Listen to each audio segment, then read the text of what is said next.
Hello students, welcome back. तो सबसे पहले एक चीज़ बताओ कि आपके अकॉर्डिंग सबसे टफ क्वेश्चन किस टाइप का होता है? मेरे अकॉर्डिंग जो सबसे टफ क्वेश्चन होता है वो ये है कि एक ही क्वेश्चन में 2, 3, 4 चैप्टर का कॉन्सेप्ट लग जाए। तो इसमें से एक चैप्टर का भी कॉन्सेप्ट आपको अगर नहीं समझ में आ रहा है तो क्वेश्चन टफ वही हो जाता है। इसीलिए जेईई एडवांस सबसे टफ एग्जाम माना जाता है और जेईई मेंस में भी कुछ क्वेश्चन बहुत ही अच्छे होते हैं, ठीक है? तो चलिए एक क्वेश्चन इसी टाइप का है, इसको अगर आपको सॉल्व करना है, एग्जाम में आ गया तो कैसे प्रोसीड करोगे? तो ध्यान से देखना और किस चैप्टर का लग रहा है। ये जो है आपके पास ना पहले देखने से समेशन दिस दिस लगकर बाइनोमियल, ठीक है? उसके बाद देखते हैं कौन चैप्टर का यूज़ हो जाएगा। तो क्वेश्चन ऐसा क्वेश्चन जिसमें 2 चैप्टर का कॉन्सेप्ट लगता है, क्वेश्चन अच्छा होता है। कैसे करेंगे ध्यान से देखिए। तो ये लिखा हुआ है तो सबसे पहले देखिए, आपको क्या करना है। सबसे पहला स्टेप देखिए, फर्स्ट स्टेप ना किसी क्वेश्चन का सबसे इंपॉर्टेंट होता है। फर्स्ट स्टेप अगर समझ में आ गया तो क्वेश्चन कभी टफ हो ही नहीं सकता, क्वेश्चन बन ही जाएगा ऑलमोस्ट, ठीक है?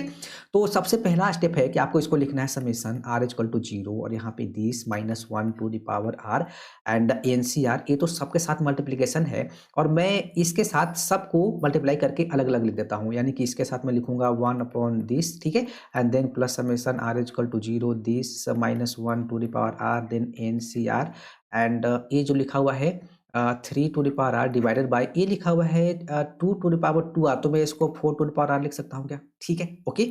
And again plus summation r is equal to 0 n minus 1 to the power r, यहाँ पे है ncr एंड ये लिखा हुआ है मेरे पास 7 to the power r divided by ये लिखा हुआ है 2 टू द पावर 3 यार, यानी कि ये लिखा हुआ है दिस और इसको ऐसे लिखूंगा, यानी कि ये मेरे पास हो जाएगा 8 टू द पावर आर, ठीक है? एंड देन प्लस एक और लिखा हुआ है उसको भी लिख ही देता हूँ, ठीक है?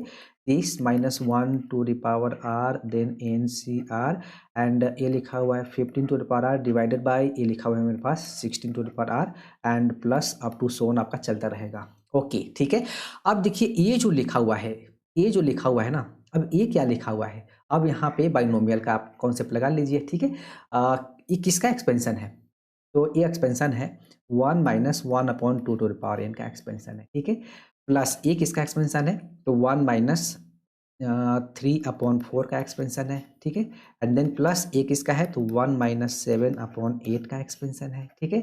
एंड प्लस ए किसका है? तो 1 माइनस 15 अपॉन 16 का एक्सपेंशन है एंड देन प्लस वन चलता रहेगा। यानी कि ए लिखा हुआ है मेरे पास 1 upon 2 to the power n plus a लिखा हुआ है मेरे पास 1 upon 4 to the power n।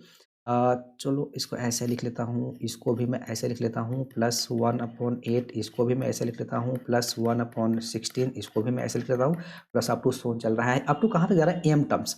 Up to यहाँ पे मैं एम टर्म्स आप मान लेना, ठीक है?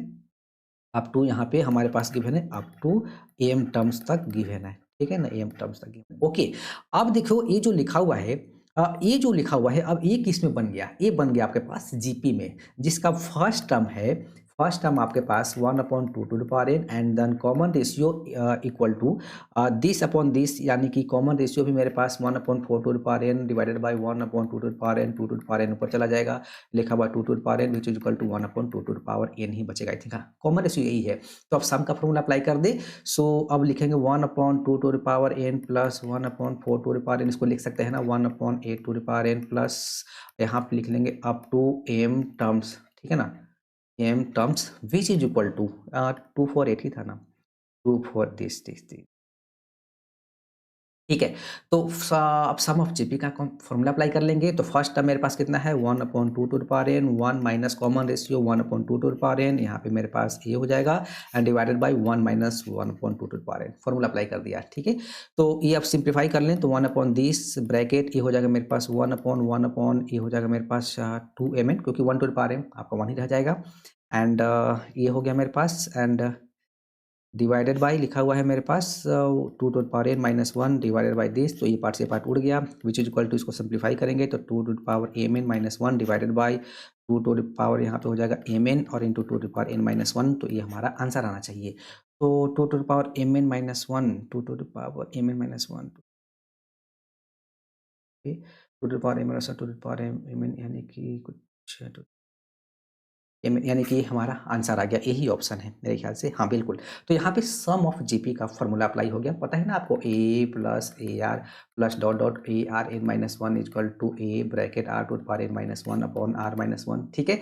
और अगर इसको आप ऐसे भी लिख सकते हो 1 minus r to the power n divided by 1 minus n, मतलब कोई फ़र्क नहीं पड़ता। वो होता है ना कि आर 0 से 1 के बीच में लाई करता है, तो ये अप्लाई कर दो, ये अप्लाई कर दो। अदरवाइज़ माइनस कॉमन ले लो तो सब एक ही फ़ॉर्मूला बन जाता है, तो आप कोई भी अप्लाई कर दो, तो इससे हमारा आंसर आ गया। तो इस टाइप का प्रॉब्लम ही अच्छा होता है और टफ माना जाता है। That's why JEE mains, JEE advance, even JEE मतलब जेईई एडवांस बहुत टफ एग्ज़ाम इसलिए माना जाता है क्योंकि उसमें एक ही क्वेश्चन में ना डिफरेंट डिफरेंट चैप्टर का कॉन्सेप्ट लगा देता है और इसी वजह से सोचना टफ हो जाता है। और जो सोच लिया तो उसी तरह से हमें पूरे साल प्रिपेयर करते रहना चाहिए। अभी भी आपके पास जो क्वेश्चन आता है उसको इस टाइप से सॉल्व करो ना कि जैसे वो एग्ज़ाम में आया हुआ हो, कंफर्टेबल नहीं, मतलब आराम-आराम से नहीं, आप सोचिए कि आ गया अब इसको कैसे जल्दी सॉल्व करें, ये ज़्यादा इम्पोर्टेंट है।